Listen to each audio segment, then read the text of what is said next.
ମୁଁ ଶୁଣିଲି ଗୋପୀ ଭାଇଙ୍କର ଚାକିରି ହେଇଯାଇଛି। ହଁ ହେଇଯାଇଛି। ଆଉ ତାଙ୍କ ତମର ପୁରା ରଜ ମାନେ କଣ ମାନେ ତମେ ଶାଢୀ ବଦଳରେ ଜିନ୍ସ ପିନ୍ଧିବ, ଚପଲ ବଦଳରେ ହିଲ୍ ପିନ୍ଧିବ, ଛଅ ସାତଟା ପାଲା ଯାଇ ଖାଲି ସଜବାଜ ହେଇକି ବୁଲିବ ନା। କଣ ଗୋଟେ ଦୁଃଖ ରହିଯାଇଛି। ଦୁଃଖ ପୁଣି ତମର କୋଉଠି? ଦୁଃଖଟା ପୁଣି ଏଇଠି ମାନେ ଏଇଠି ଘର ଭିତରେ।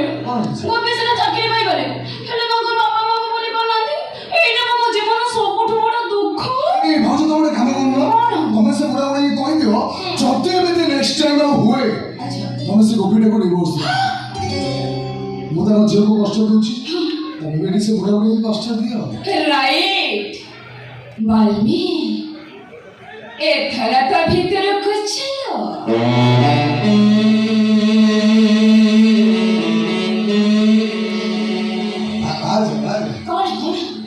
ଭାଇ କଣ ଘରେ ଅଛି? ଅଛନ୍ତି ଭାଇ ଘରେ ଅଛନ୍ତି, ଭିତରକୁ ଆଉଛ କଣ କିଣା ନେବି ନା କଣ? ଅନେକ ଦିନ ହେଲାଣି ତମ ଗୋଟେ କଥା କହିବି ବୋଲି ଭାବୁଛି, ପାଟିରେ ମୁଁ ଆଉଛି ମୁଁ ତାକୁ ଢୋକି ଦଉ। ନାଇଁ ବାଲ୍ମୀ, ଜମା ଢୋକନି।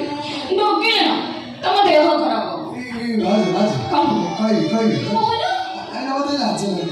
ଆରେ ଭାଉଜ ଆଗରେ ପୁଣି ଲଜ କଣ?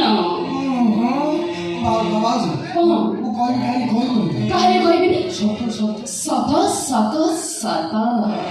I love you, ଭାଉଜ। ତମକୁ ଯଦି ଏ କଥାଟା ଖରାପ ଲାଗିଥିବ ତମେ କାହାରିକି କହିବନି, ଆଉ ଯଦି ତମକୁ ଏ କଥାଟା ଭଲ ଲାଗିଥିବ ତମେ ଯଦି ଦୀପଦ କୁହନ୍ତ ମୁଁ ଟିକେ ଖୁସି ହୁଅନ୍ତି। କହିବି ସତରେ I love you, ବାଲ୍ମୀ।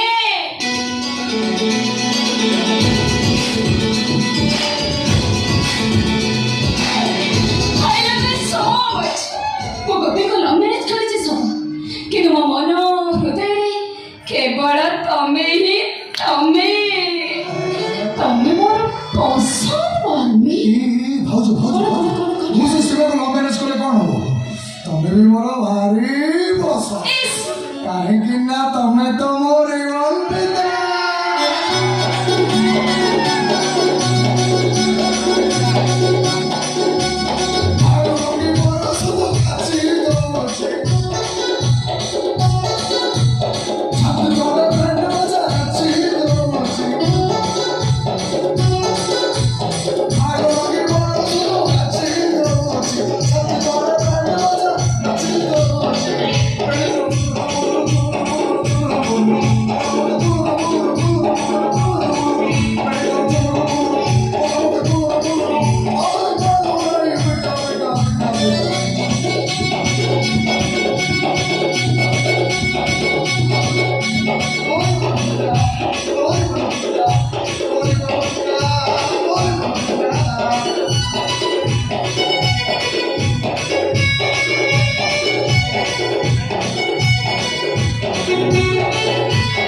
शेषରେ ତମେ ଏତେ ତଳକୁ ଖସିଗଲ। ଅಯ್ୟୋ ବାବୁ, ତମ ହାତରେ ମୋ ଝିଅର ହାତକୁ ମୁଁ ଛନ୍ଦି ଦେଇଥିଲି, ଆଉ ତମକୁ ମୋ ଘରକୁ ମୁଁ ବୋହୂ କରି ଆଣିଥିଲି। ହେଲେ ତମେ ଶେଷରେ ସମ୍ପର୍କର ସୀମା ସହରତ ଡେଇଁ ଏତେ ତଳକୁ ଖସିଗଲ।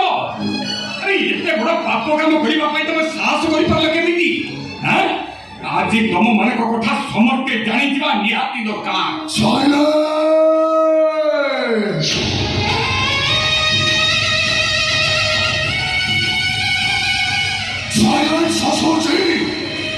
একদম সাইলেন্ট।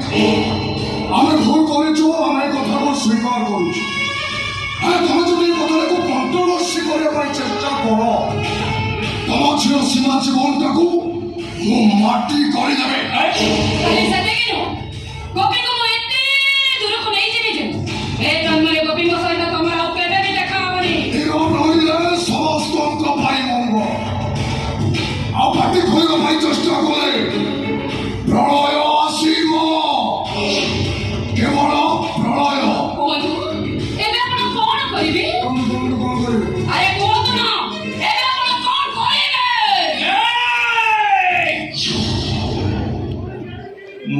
ମାନେ ବଡ ପାଟିରେ କଥା କହନ୍ତି ମଦ ପିଇ ସାରିବା ପରେ ସେମାନେ ସବୁ ସତ କଥା ବି କହିଦିଅନ୍ତି ହେଲେ ଏ ଆନନ୍ଦ ଦାସ ଏମିତି ଗୋଟିଏ ମଧୁଆ ଯେ ସେ ପାଟି ଖୋଲିବା ମାତ୍ରେ ତା ନିଜ ଲୋକଙ୍କ ଉପରେ ଆଗେ ପାହାର ବାଜିବ ଆରେ ପୁଅଟା ମୋର ପରଦେଶୀ ହେଇ ଘର ଛାଡି ଚାଲିଯିବ ଆଉ ମୋ ଝିଅଟା ସେଠି ଲୁଚି ଲୁଚି ଜୀବନ ସାରା ଖାଲି କାନ୍ଦିବ ତେଣୁ ସମସ୍ତଙ୍କ ମଙ୍ଗଳ ପାଇଁ ମୁଁ ଆଜି ନୀରବ ରହିଯିବି ଆଉ କେବଳ ଏତିକି କହିବି ହେ ଈଶ୍ୱର ଏମାନଙ୍କୁ ତମେ ଶାସ୍ତି ଦିଅ